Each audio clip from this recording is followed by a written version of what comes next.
Assalamualaikum warahmatullahi wabarakatuh.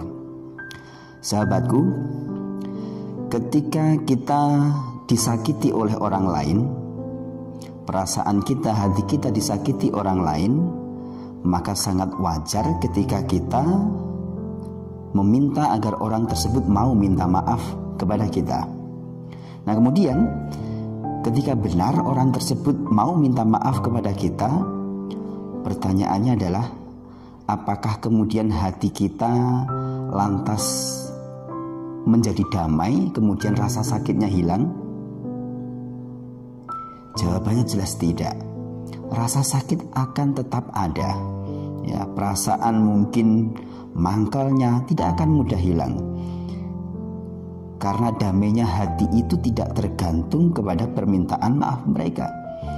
Damainya hati itu bergantung kepada kualitas hati kita sendiri untuk mudah, ridho, memaafkan atau tidak. Maka sesungguhnya menjadi sangat konyol sekali ketika hati kita tersakiti, kita berharap agar orang tersebut mau minta maaf kepada kita. Jatuhnya akan semakin sakit dan semakin sakit. Karena selalu ada 3 kemungkinan. Ketika kita tersakiti, kemungkinan yang pertama,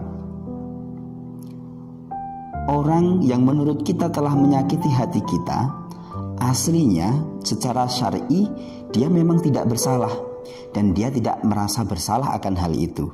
Sehingga kalau kita berharap dia minta maaf, mustahil. Karena bisa jadi ini hanya kita saja yang baperan, sedikit-sedikit sakit hati, sedikit-sedikit kemudian dibawa perasaan. Jadi kalau kita berharap minta maaf kepada orang yang aslinya memang tidak bersalah dan dia tidak merasa bersalah, maka hal ini mustahil untuk terjadi. Nah, kemungkinan yang kedua adalah orang yang aslinya secara syar'i memang bersalah kepada kita, tapi dia tidak sadar dan tidak merasa telah melakukan kesalahan. Maka kalau kita berharap agar orang ini mau minta maaf kepada kita, ini adalah kekonyolan juga. Karena tidak akan mungkin terjadi orang yang tidak merasa bersalah, dirinya merasa benar, maka sulit baginya untuk minta maaf kepada kita. Maka tidak perlu kita berharap agar dia mau minta maaf kepada kita. Nah, kemungkinan yang ketiga adalah orang itu aslinya secara syar'i memang bersalah kepada kita, telah zalim kepada kita. Kemudian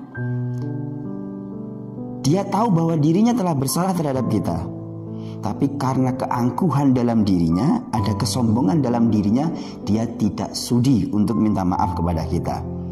Maka kita tidak mungkin akan berharap dia mau minta maaf kepada kita.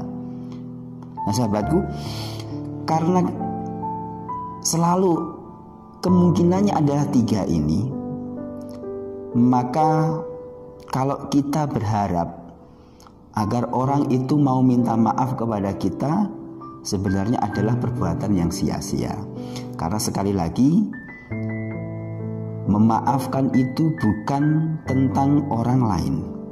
Memaafkan itu tentang hati kita sendiri, tentang bagaimana kita menjaga kualitas diri kita agar hati ini selalu terjaga dari kebencian dan kedengkian.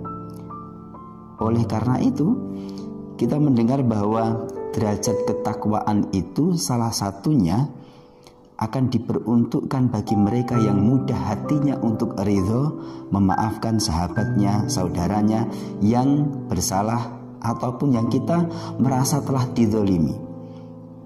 Nah, ketika perasaan untuk mudah memaafkan ini telah lahir dan terbiasa dalam diri kita, maka harapannya hati kita menjadi lebih terjaga. Hati kita menjadi terbiasa untuk mudah berdamai dengan setiap masalah. Kemudian harapan kita juga agar hati ini selalu bercahaya, karena kita telah menjalankan apa yang dikehendaki Allah Subhanahu wa Ta'ala dari ciri pribadi orang yang bertakwa, yakni adalah yang mudah memaafkan orang lain. Semoga bermanfaat. Assalamualaikum warahmatullahi wabarakatuh.